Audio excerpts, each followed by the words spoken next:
दोस्तों, ये कहानी एक ऐसी खूबसूरत लड़की की है जिसके साथ हर कोई लड़का अपनी प्यास बुझाना चाहता है, लेकिन वो लड़की जब पहली बार किसी लड़के के साथ घपाघप करती है तो वो लड़का अपने सभी दोस्तों को उस लड़की की गुफा का स्वाद चखाने लगता है। कहानी में ट्विस्ट तब आता है जब उस लड़की को भी ये सब करने की लत लग जाती है। तो चलिए देखते हैं उस लड़की का ये शौक उसे कैसे हालत में लाकर छोड़ता है। तो कमरे की कुंडी लगा लो और हाथ गाड़ी चलाने के लिए तैयार हो जाइए। कहानी की शुरुआत में हम मेलिसा नाम की एक खूबसूरत लड़की को देखते हैं। मेलिसा अपनी दादी और अपनी माँ के साथ ही रहती थी। मेलिसा अपनी दादी से बहुत प्यार करती है क्योंकि मेलिसा की मोम मेलिसा के ऊपर ज्यादा ध्यान नहीं देती थी और भी हमेशा अपने काम में बिजी रहती है। वही एक दिन मेलिसा जब अपने रूम में खुद को खुश कर रही होती है, तभी मेलिसा की मोम वहाँ आ जाती है। इससे मेलिसा का काम बिगड़ जाता है। मेलिसा की मोम मेलिसा को जल्दी से तैयार होकर स्कूल जाने के लिए कहती है। अगले सीन में हम मेलिसा को उसकी फ्रेंड मेरी के साथ स्कूल पार्टी में देखते हैं, जहाँ मेलिसा के सभी क्लासमेट आए हुए थे। वहीं मेलिसा की नजर रोनी नाम के एक लड़के पर पड़ती है। रोनी भी मेलिसा का ही क्लासमेट होता है। दरअसल मेलिसा रोनी को पसंद करती थी, लेकिन रोनी मेलिसा पर ज्यादा ध्यान नहीं देता है। वही मेलिसा जब पुल के पास बैठी होती है, तभी कोई पीछे से आकर मेलिसा को धक्का दे देता है। इससे मेलिसा पानी में गिर जाती है। मेलिसा को तैरना नहीं आता था, इसलिए वो पानी में डूबने लगती है, लेकिन तभी रोनी वहाँ आकर मेलिसा को बचा लेता है। इसके बाद रोनी मेलिसा को लेकर एक जगह जाता है और मेलिसा से कहता है, मैं तुम्हें स्विमिंग सीखना चाहता हूँ, लेकिन तुम्हें रोजाना यहाँ अकेले ही आना होगा। दरअसल रोनी मेलिसा के ताजा संतरे देखकर उनका मजा लेना चाहता था, इसलिए वो धीरे धीरे मेलिसा के करीब आने लगता है। मेलिसा भी रोनी को पसंद करती थी, इसलिए वो रोनी को अपने पास आने से रोक नहीं पाती। रोनी इसी मौके का फायदा उठाकर मेलिसा से कहता है, अगर तुम मुझसे सच्चा प्यार करती हो तो तुम्हें मेरे गन्ने का जूस पीना होगा। तो मेलिसा भी बिना सोचे रोनी के गन्ने का मजा लेने लगती है। इसके बाद रोनी पूरे मजे के साथ मेलिसा की गुफा में धमाके करता है। काम खत्म होने के बाद रोनी मेलिसा को बिना कुछ कहे उसे वही अकेला छोड़कर चला जाता है। ये देखकर मेलिसा को बहुत दुख होता है। अगले दिन जब मेलिसा स्कूल में जाती है तो उसे वहाँ रोनी कहीं दिखाई नहीं देता है और न ही रोनी ने मेलिसा से कोई बात की थी। इसी तरह से कुछ दिन बीत जाते हैं। मेलिसा अभी तक रोनी को नहीं भूली थी, इसलिए वो पूरा दिन उसके बारे में ही सोचती है। वही एक दिन मेलिसा की फ्रेंड मेरी उसे बताती है, रोनी आज एक क्लब में गया है। मेरी की बात सुनकर मेलिसा बहुत खुश होती है और वो मेरी के साथ रोनी से मिलने के लिए उसी क्लब के पहुंच जाती है। मेलिसा वहाँ रोनी को ढूंढने लगती है, लेकिन तभी रोनी की नजर मेलिसा के ऊपर पड़ जाती है और वो मेलिसा के पास आता है। रोनी मेलिसा को अपने साथ ड्रिंक करने के लिए कहता है। वो दोनों जब आपस में बात कर रहे होते हैं, अभी वहाँ रोनी का एक दोस्त भी आ जाता है और वो रोनी के सामने मेलिसा की खूबसूरती की तारीफ करने लगता है। तो रोनी अपने फ्रेंड को वहाँ से जाने के लिए कहता है, तो वो भी उन दोनों को अकेला छोड़कर वहाँ से चला जाता है। रोनी मेलिसा से कहता है, तुम तो अब काफी बड़ी हो चुकी हो। मेलिसा के बड़े बड़े तरबूजों को देखकर रोनी का माहौल बन गया था, इसलिए वो मेलिसा से कहता है, मुझे तुमसे अकेले में बात करनी है। तो मेलिसा भी रोनी की बात मान जाती है क्योंकि वो उससे प्यार करती थी। इसके बाद रोनी मेलिसा को लेकर अपने घर आ जाता है। घर आने के बाद रोनी मेलिसा के करीब आता है तो मेलिसा भी अपने आप पर कंट्रोल नहीं कर पाती है और दोनों मिलकर एक दूसरे का पानी निकालने लगते हैं। काम खत्म होने के बाद मेलिसा रोनी से कहती है, मैं तुमसे बहुत प्यार करती हूँ, लेकिन रोनी मेलिसा की बातों पर ध्यान नहीं देता है क्योंकि रोनी को बस मेलिसा की गुफा में धमाके करने से मतलब था, इसलिए वो मेलिसा को उसकी बातों का जवाब नहीं देता और चुपचाप वहाँ से चला जाता है। वही अब मेलिसा भी डिसाइड करती है, रोनी जिस तरीके से उसके साथ खेल रहा है वो भी दूसरों लड़कों के साथ ऐसा ही करेगी। उसे भी अब किसी की फीलिंग को नहीं समझना है। दूसरी तरफ हम मेलिसा की दादी को देखते हैं जो अब काफी बीमार रहने लगी थी, इसलिए मेलिसा की मोम उन्हें हॉस्पिटल में एडमिट होने के लिए कहती है। दरअसल यहाँ उनका ध्यान रखने के लिए कोई नहीं था। मेलिसा को जब इस बारे में पता चलता है तो मेलिसा बहुत दुखी होती है क्योंकि वो अपनी दादी के बिना घर में अकेले नहीं रह सकती थी। मेलिसा जब इस बारे में अपनी मोम से बात करती है तो मेलिसा की मोम मेलिसा की कोई बात नहीं मानती और इसी बात को लेकर उनके बीच बहस होने लगती है। अगले दिन मेलिसा जब मेरी के साथ होती है तो उसे वहाँ एक आदमी मिलता है जो काफी देर से मेलिसा की तरफ ही देख रहा था। मेलिसा भी उस आदमी को देखकर उसकी तरफ इशारा करती है तो वो आदमी मेलिसा के पास आकर बैठ जाता है। मेलिसा उस आदमी को अपने बड़े बड़े तरबूज दिखाकर अपनी तरफ अट्रैक्ट करती है, लेकिन जब वो आदमी मेलिसा को टच करने लगता है तो मेलिसा मेरी के साथ वहाँ से उठकर चली जाती है क्योंकि मेलिसा ने अब ये डिसाइड किया था उसे बस सामने वाले की फीलिंग का मजाक उड़ाना है और रोनी ने भी उसके साथ ऐसा ही किया था। वही मेलिसा जब अपने घर आती है तो वो वहाँ अपनी दादी को देखती है जब अब हॉस्पिटल से वापस आ गई थी। मेलिसा अपनी दादी को देखकर बहुत खुश होती है। मेलिसा की दादी जब मेलिसा के चेहरे को देखती है तो उन्हें समझ आ जाता है मेलिसा अब बदल चुकी है और उसका अपने आप पर कंट्रोल नहीं है। मेलिसा की दादी इन सब के बारे में मेलिसा की मोम को बताती है, लेकिन मेलिसा की मोम को इससे कोई फर्क नहीं पड़ता है और उन्हें ये सब मजाक लगता है। इसके बाद मेलिसा की दादी मेलिसा को समझाती है और उसे कहती है, मैं जब तुम्हारी जैसी थी तो मुझे भी एक लड़के ने धोखा दिया था, लेकिन मैंने उसके ऊपर ज्यादा ध्यान नहीं दिया, इसलिए तुम्हें अभी अपनी पढ़ाई पर ध्यान देना चाहिए क्योंकि ये सब काम करने के लिए अभी पूरी उम्र पड़ी है। वही अगले दिन मेलिसा जब अपने रूम में पढ़ाई कर रही होती है तभी उसे रोनी का कॉल आता है। रोनी मेलिसा को मिलने के लिए बुलाता है। मेलिसा पहले तो रोनी को मिलने से मना कर देती है, लेकिन रोनी के रिक्वेस्ट करने पर मेलिसा मान जाती है और रोनी से मिलने के लिए चली जाती है। मेलिसा देखती है रोनी ने वहाँ अपने एक दोस्तों को भी बुलाया है। मेलिसा जब रोनी से इस बारे में पूछती है तो रोनी मेलिसा को अपने दोस्त के साथ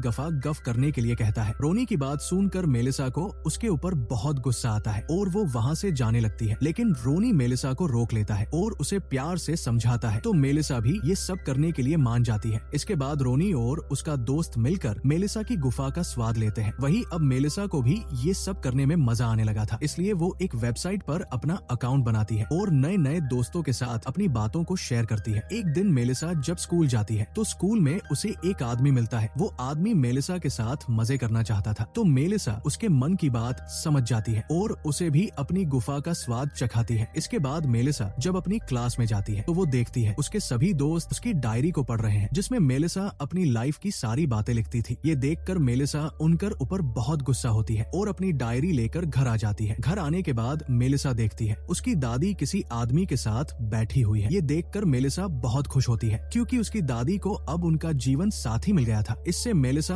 अपने मन में सोचती है काश मुझे भी कोई इतना प्यार करता जिससे मैं शादी कर सकती। अगले दिन मेलिसा जब अपने स्कूल जा रही होती है तभी मेरी मेलिसा के पास आती है और उससे माफी मांगती है क्योंकि मेरी नहीं मेलिसा की डायरी क्लास के सभी बच्चों को दिखाई थी, लेकिन मेलिसा मेरी की कोई बात नहीं सुनती और वहाँ से चली जाती है। थोड़ी आगे जाने पर मेलिसा को सीनू नाम का लड़का मिलता है। दरअसल सीनू भी मेलिसा का ही क्लासमेट था और वो काफी टाइम से मेलिसा को पसंद करता है, लेकिन उसने आज तक मेलिसा को कुछ नहीं बताया। सीनू जब मेलिसा को अपने दिल की बात बताने ही वाला था तभी मेलिसा को रोनी के एक दोस्त का कॉल आ जाता है और वो मेलिसा को मिलने के लिए बुलाता है, तो मेलिसा भी उससे मिलने के लिए चली जाती है। इसके बाद रोनी का दोस्त मेलिसा को आंखों पर पट्टी बांधकर उसे एक जगह लेकर जाता है जहाँ पहले से ही रोनी के बहुत सारे दोस्त होते हैं जो मेलिसा का ही वेट कर रहे थे। मेलिसा के वहाँ आते ही रोनी के सभी दोस्त मिलकर मेलिसा की गुफा में धमाके करने लगते हैं। इससे मेलिसा को भी बहुत मजा आता है। दूसरी तरफ हम मेलिसा की मोम को देखते हैं जो मेलिसा के रूम में आती है और उसकी डायरी पढ़ने लगती है। इससे मेलिसा की मोम को मेलिसा के सारे कारनामों के बारे में पता चल जाता है, लेकिन तभी मेलिसा की मोम को कॉल आता है और वो जल्दी से हॉस्पिटल में आ जाती है। यहाँ आने के बाद उन्हें पता चलता है मेलिसा की दादी की मौत हो चुकी है। इससे मेलिसा की मोम बहुत दुखी होती है। रात के समय मेलिसा जब घर आती है तो मेलिसा की मोम उससे उसकी डायरी के बारे में पूछती है, तो मेलिसा अपनी मोम को सारी बातें बता देती है कि उसने अभी तक किन किन लोगों के साथ गफागफ किया है। मेलिसा की बात सुनकर उसकी मोम रोने लगती है और उसे कहती है सब मेरी वजह से हुआ है क्योंकि मैंने कभी तुम्हारे ऊपर ध्यान नहीं दिया। अपनी मोम की बातें सुनकर मेलिसा को भी बहुत दुख होता है और वो अपने किए पर बहुत पछताती है। अब खुद को बदलने के डिसाइड करती है। इसी तरह से कुछ दिन बीत जाते हैं। मेलिसा अब पूरी तरह से बदल चुकी थी और उसने सारे गंदे काम छोड़ दिए थे। एक दिन मेलिसा जब अपने स्कूल में जाती है तो उसे वहाँ रोनी दिखाई देता है। रोनी अपने दोस्त के साथ लड़ाई कर रहा होता है क्योंकि उसके दोस्त ने उसे बताए बिना मेलिसा के साथ मजे किए थे। इसके बाद रोनी मेलिसा से बात करने के लिए उसके पास आता है, लेकिन मेलिसा रोनी से कोई बात नहीं करती और वहाँ से चली जाती है। थोड़ी देर बाद मेलिसा के पास सीनू आता है और वो मेलिसा से अपने दिल की बात कहता है और मेलिसा को अपनी बनाई हुई कुछ पेंटिंग दिखाता है जिसे देखकर मेलिसा